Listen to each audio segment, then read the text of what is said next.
Assalamualaikum warahmatullahi wabarakatuh. Waalaikumsalam Waalaikumsalam warahmatullahi wabarakatuh.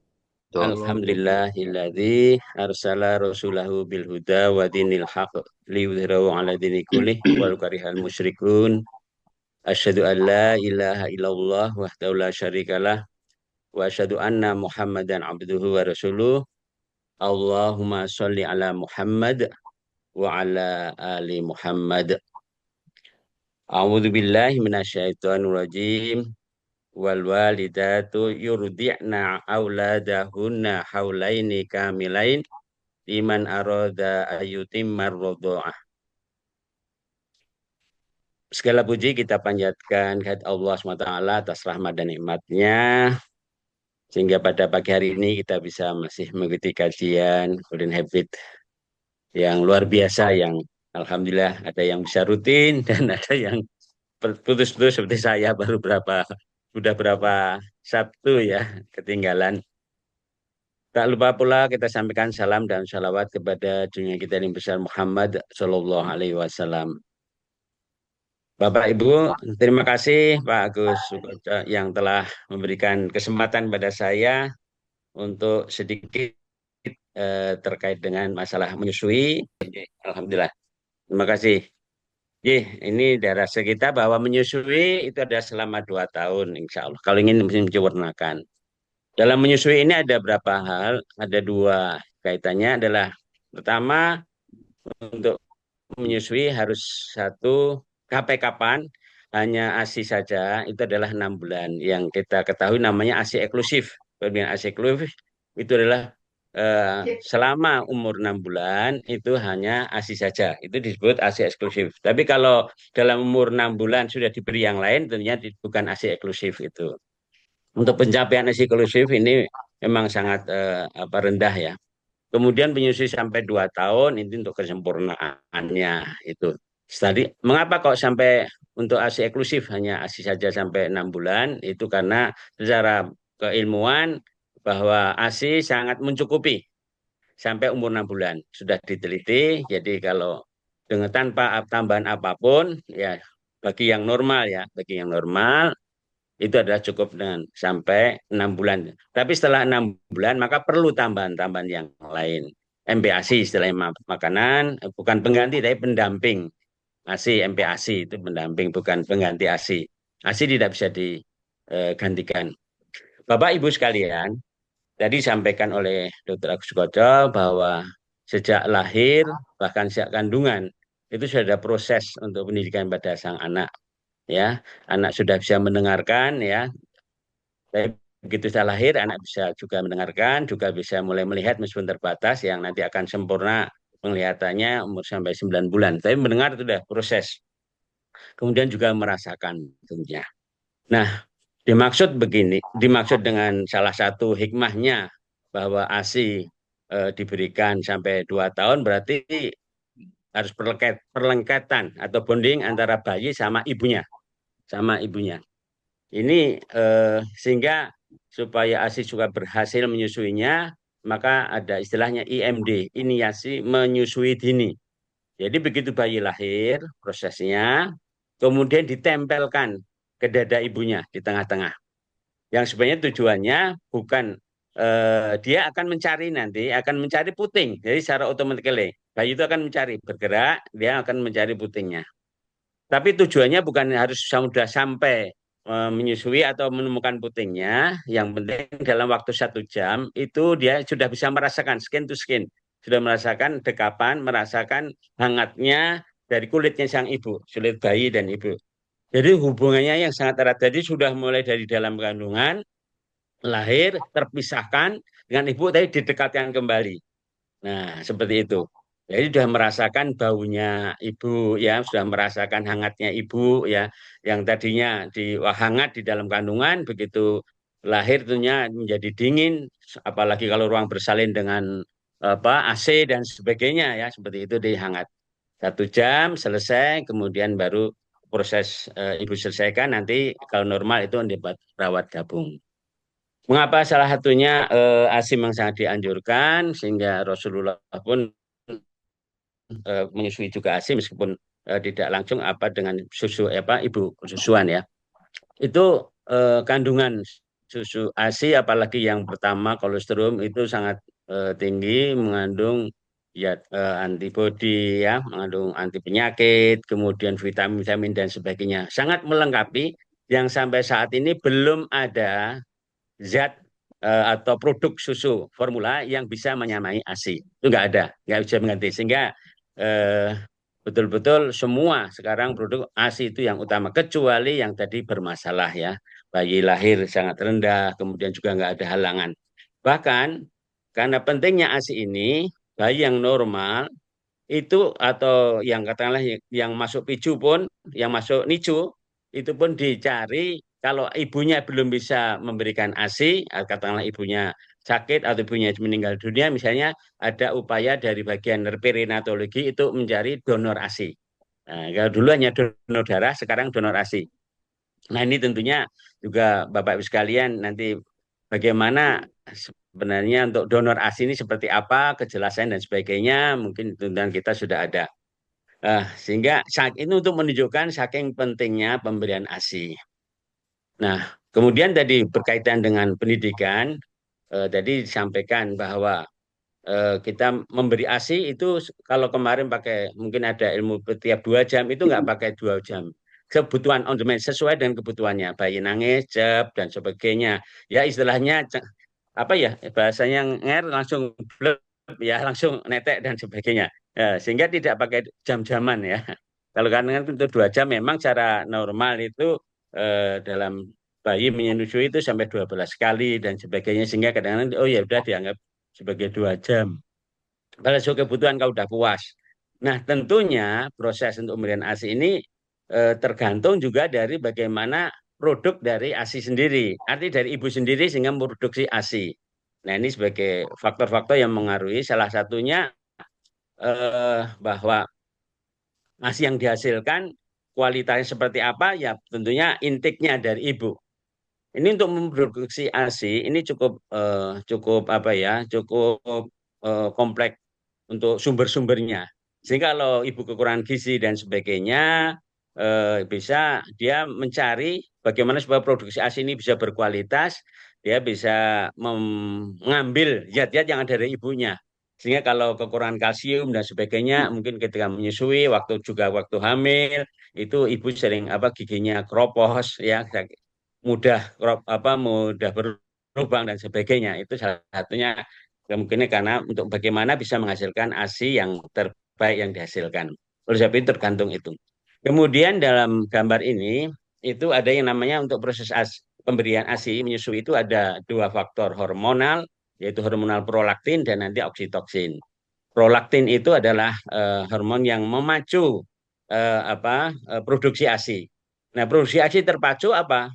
Karena ada hisapan ya saking dari bayi. Begitu bayi nempel dengan baik dengan tepat, dia akan merangsang otak hipofise yang anterior, istilahnya mengeluarkan hormon prolaktin sehingga akan produksi ASI. Nah, ini tentunya dipengaruhi dengan kehangatan ibu, ya, ketenangan ibu dan sebagainya. Jadi, tapi rangsangan sang bayi terhadap nipelnya itu merangsang untuk pengeluaran pengeluaran prolaktin. Kemudian, Bapak Ibu sekalian, apa bedanya nanti ini sudah di malam pada siang hari ya. Jadi lebih malam itu prolaktin lebih banyak lagi produksinya. Sehingga juga tentunya kalau malam lebih banyak, tentunya produksi ASI banyak. Tapi kalau tidak dikeluarkan, sehingga bisa ASI bengkak. Nah, satu untuk mengeluarkannya itu perlu yang namanya hormon oksitoksin. Nah, refleks. Jadi ada prolaktin naik, oksitosin itu di hemofise di posterior, ya hipofisis posterior mengeluarkan seperti itu. Ini sangat sangat memengaruhi, sangat terpengaruh pengeluaran bisa menyusui atau enggaknya itu karena dia akan merangsang otot-otot di sekitar payudara untuk memompa asinya supaya keluar istilahnya seperti itu dengan cemasan ya kemudian ibu cemas ya merasa sakit dan sebagainya itu akan kalau ibunya tenang senang sekali dengan bayinya anaknya bisa senyum dan sebagainya nah itu akan melancarkan penyusuannya seperti itu. Nah, Bapak Ibu sekalian berbahagia, ini hal-hal yang sangat menentukan dalam keberhasilan menyusui. Selain adalah bagaimana posisi menyusuinya, ya benar atau tidak, bagaimana interaksinya. Nah, bagaimana kaitannya dengan proses tadi pendengaran, kemudian penglihatan, kemudian juga merasakan, ya interaksi dengan bayi dan ibu ini sangat menentukan sekali. Sehingga di dalam gambar ini, mohon maaf, gambarnya agak sedikit ya, hanya gambar untungnya bukan foto. Ini bisa kita bedakan antara yang kanan dan yang kiri ya, posisi yang salah. Ini yang penting kalau yang satu bayinya yang sebelah kiri ya, sebelah kiri itu eh, yang ibu posisi nggak melihat bayinya, kemudian sekedar yang penting masuk dan sebagainya, itu tentunya nggak ada interaksi yang seperti itu. Tentunya ya untuk pendidikan itu yang tidak baik. Tapi bagaimana dengan proses yang baik menyusui dengan melihat ada hubungan interaksi antara bayi sang dengan ibu dan sebagainya. Nah, itu situlah letaknya. Nah, tentunya proses-proses ini Bapak sekalian nanti bisa secara bagaimana untuk mendidik sang bayi tadi disampaikan oleh Ustadz Agus Koco itu sudah dimulai dari awal, kemudian sekarang ini menentukan. Nah, tentunya ini ibu harus dibekali. Ini ibu harus dibekali. Kita udah tahu teorinya seperti ini, tapi ibu harus dibekali pengetahuan segala sesuatunya tentang perasian tadi, juga tentang pengetahuan beragama, tentang akhlak sendiri dan sebagainya. Karena bayi itu mendengar, melihat dan sebagainya itu dari lingkungan yang tadi ini. Nah, ini sebagai contohnya, kalau kita di tumbuh kembang, ini saya ambil dari buku KIA. Setiap saat ini di Kementerian Kesehatan atau di hampir semua lah penduduk itu kalau hamil, mulai dari proses dia hamil, kemudian saya punya bayi, itu punya namanya buku KIA yang warnanya ungu ya, apa ungu, ke ungu, merah-merah muda ya, merah muda. Di situ ada milestone, ya harus mengawasi mana yang kalau sampai ada yang tidak, maka harus segera ke puskesmas, harus dibawa ke rumah sakit. Berarti ada gangguan perkembangan. Nah ini Bapak Ibu sekalian bisa dilihat di sini ketika umur sampai 3 bulan apa yang harus bisa dan tentunya bagaimana proses pendidikannya secara apa yang motorik misalnya bayi bisa mengangkat kepala, bisa melihat tentunya bayi bisa mengoceh spontan. Tadi disampaikan oleh Dr. Agus ya dia sudah bisa melihat, sudah bisa mendengar. Jadi tentunya bayi itu mendengar dia akan mengatakan atau mengucapkan nanti sesuai dengan yang dengar sesuatu. Kalau kita mendengar kata yang kasar dan sebagainya atau kata yang tidak tepat ya, melafalkan sesuatu yang salah misalnya juga dia akan terekam. Jadi ini sangat menentukan sekali dalam proses di awal tadi. Bagaimana bayi bisa bereaksi terkejut terhadap suara, kemudian tadi ini ya, bayi mengenal ibu dengan penglihatan, penciuman, pendengaran. Jadi begitu ibunya datang, karena sejak awal tadi, begitu lahir, terpisah, ditempelkan, semi-juni, menyusui, udah baunya dengan ibu udah hafal sekali. Nah begitu 3 bulan, dia makanya dengan ibu akan menjadi tenang.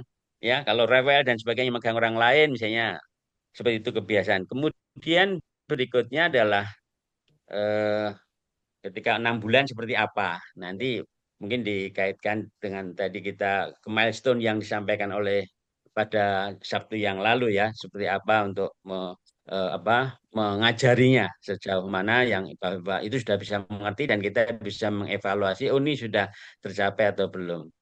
Kemudian berikutnya adalah Jam 9. 9 bulan, ini ada bisa Oh, jam tahap-tahapannya. 11. Nah, Bapak Ibu sekalian, bermain tepuk tangan atau ciluk bah, bayangkan. Itu sesuatu bayi sudah bisa meniru, ya. Coba kalau kita sebagai orang tua lingkungan ciluk, tapi hanya ngomong aja, dia aja nggak gerak. Ya, kan kita begitu. Tapi namanya tepuk tangan cuma 9 bulan, hanya diajari tepuk tangan itu dengan omongan tepuk tangan sambil senyum. Oh, ketika udah gede tepuk tangan ya cuma senyum aja, nggak ada tepuk tangan begini. Nah ini suatu bahwa dia harus bisa menirukan ya apa berlikau dari orang lain. Nah kalau kita menemukan awas loh, nah, misalnya gitu, ayo dan bisa, nah, mesti ya kita ada reaksi, itu akan dicontoh, akan direkam. Oh nanti aku kalau senang mengutarakan kesenangannya, oh begini, senyum, cilu, bah gitu, kaget dan sebagainya itu itu sesuatu yang sangat berharga sekali dalam perkembangannya. Ini pasti dalam tanda petik apa dalam perkembangan anak itu ciluba itu bukan permainan yang sederhana, tapi kelihatannya sederhana tapi mempunyai makna yang sangat tinggi sekali. Bagaimana untuk anak bisa ciluba atau tidak itu meniru, menyontoh dan sebagainya. Kemampuan yang seperti itu. Kemudian, nah ini sudah dikasih benda, sudah tahu benda megangnya apa kita, mau tangan kanan atau tangan kiri. Nah, ya pemahaman kita tangan kanan manis, tangan kiri nggak manis ya, atau oh pakai tangan kanan, pakai tangan manis gitu ya kan ada yang ada pakai nah itu bahasa kita bagaimana menerjemahkan bahwa tangan yang baik, tangan semua tangan itu baik. Tapi kalau makan, kalau apa itu harus pegang tangan kanan misalnya seperti itu udah pembelajaran. Anak sudah mulai bisa duduk mungkin 9 bulan yang normal ya, ya seperti itu tapi mau sudah mulai belajar berdiri misalnya dan sebagainya ini juga kaitannya nanti bagaimana kita bisa mengisi apa materi-materi yang bisa kita berikan pada sang anak itu. Kemudian ini umur 12 bulan atau 1 tahun, ya. Kemudian ini sudah bayi senang diajak ciluba, ya rata-rata semua ya, semua seperti itu ya, internasional ya, nggak ada ciluba Indonesia sama ciluba Amerika tetap sama ya. Mungkin bahasanya aja yang beda, tapi prosesnya itu tetap sama, sudah bisa mengenal keluarga dengan baik orang lain. Sehingga, oh waktu bayi digendong nggak nangis dan sebagainya, udah masih beda. Tapi setelah gede, nah karena sudah ada interaksinya. Kemudian yang berikutnya umur 18 bulan, kemampuan sudah lebih tinggi lagi, sudah bisa jalan ya, misalnya sudah mainnya sudah lain lagi ya, sudah mengaktif. Nah, ini sudah apa nih pada harus kita latih apa untuk beribadah. Udah mulai melihat ayahnya wudhu dan sebagainya. Mungkin dia senang anak umur segini itu untuk wudhu karena apa? Main air ya. Rata-rata anak itu hampir suruh kalau mandi nanti suruh naik nggak mau di proses-proses itu ya diajak jalan dia oh mau ke masuk kamar mandi oh pakai tangan apa kaki kanan dulu apa kaki kiri dulu itu udah mulai sudah proses-proses pendidikan yang beraktivitas fisik yang sudah mulai jalan. Apakah bisa diajak ke masjid anak seperti itu dan sebagainya itu tergantung. Kan sepunya ada bayi sudah sejak bayi dibawa ke masjid karena nggak rewel tapi di sampingnya sambil tidur em, waktu sholat tarawih kan sering banyak orang yang diajak ya anaknya. Tapi masih tidur bisa tenang tapi ada yang ribut yang sudah bisa 2 tahun nanti ya. Nah 2 tahun itu sudah punya komunikasi udah bisa lari-lari kemana. Nah ini juga harus ada penjagaan nggak ganggu yang lain tapi ada pemahaman bahwa jam sekian saya berangkat diajak ayah ibu untuk ke masjid, untuk beribadah ke masjid. Tapi anak sudah pakai pempes misalnya dan sebagainya, kemudian nanti ada apa pemberitahuan sudah bisa oh nanti diajak dengan yang apa dengan pelan-pelan diberi pemahaman ya kalau sedang sholat seperti ini. Nah tentunya sedang sholat harus tenang ya kita bisa lihat di waktu di rumah ibunya saya mau sholat dulu dan sebagainya. Oh kalau sholat itu tenang ya nggak lari-lari. Tapi kalau teman dengan ketemu dengan sebayanya, nah ini biasanya di atas 4 tahun ya. Itu sudah lari-lari ya. Itu kadang-kadang kalau dengan teman yang lain. Tapi kalau sendirian mungkin tenang, tapi begitu dengan orang lain, dengan anak yang lain itu mudah. Ini Bapak Ibu sekalian, perkembangan milestone di perkembangan dari anak yang ini tentunya bisa diisi dengan pendidikan keagamaan tadi. Bagaimana bisa memahami tentang gerakan sholat, kemudian bisa menirukan, bisa mungkin baca Al-Fatihah, basmalah misalnya, dan sebagainya, dan sebagainya. Ini bisa dikaitkan dengan bertumbuh kembangnya sang anak itu. Umur 2 tahun adalah umur yang sempurna penyelesaiannya untuk ASI, maka juga ada nanti penyapihan tentunya. Nah, ini penyapian ada yang mudah, ada yang sulit kalau biasa pakai ASI terus. Kemudian tentunya untuk penyapian ada beberapa teknik ya untuk menghentikan mungkin punya Bapak Ibu sekalian punya pengalaman yang lain. Oh ya, untuk menyusui tadi kan tidak harus 2 jam dan sebagainya. Tapi ketika untuk menyusui, sang ibu juga harus diberi pemahaman bagaimana menyusui yang juga secara benar, secara baik, secara memang dengan kesehatannya, tapi juga secara apa dengan keagamaannya. Artinya kita dengan yang Islami ya. Harus misalnya anak kalau dia sedang di rumah mungkin bisa di kamar. Kalau sedang ada tamu mohon izin dulu dan sebagainya. Tapi bagaimana dalam perjalanan? Sehingga tadi sampaikan di gambarnya apa slide-nya Dokter Agus Koca tadi, kerudungnya itu sangat besar sehingga menutupi. Nah, anak sedang menyusui menutupi. Nah, kadang-kadang kalau pemahaman ini kurang baik ya asal aja menyusuinya dan sebagainya sehingga oh di mana saja nggak ada masalah ya. Seperti itu. Bagi anak pemahamannya saya terbuka auratnya dan sebagainya mengganggu.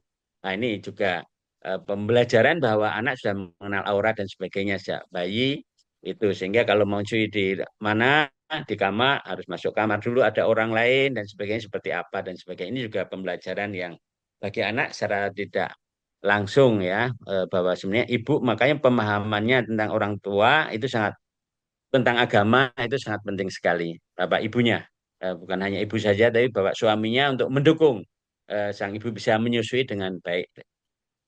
Mungkin itu eh, eh, apa yang saya sampaikan. Mohon sekalian, Bapak Ibu sekalian untuk bisa mengisinya untuk bagaimana bisa menghasilkan anak yang berkualitas dengan luar biasa, terpenuhi asinya, terpenuhi gizinya, tapi juga terpenuhi rohaninya, menjadi anak yang soleh, solehah tentunya. Terima kasih. Wassalamualaikum warahmatullahi wabarakatuh. Waalaikumsalam warahmatullahi wabarakatuh.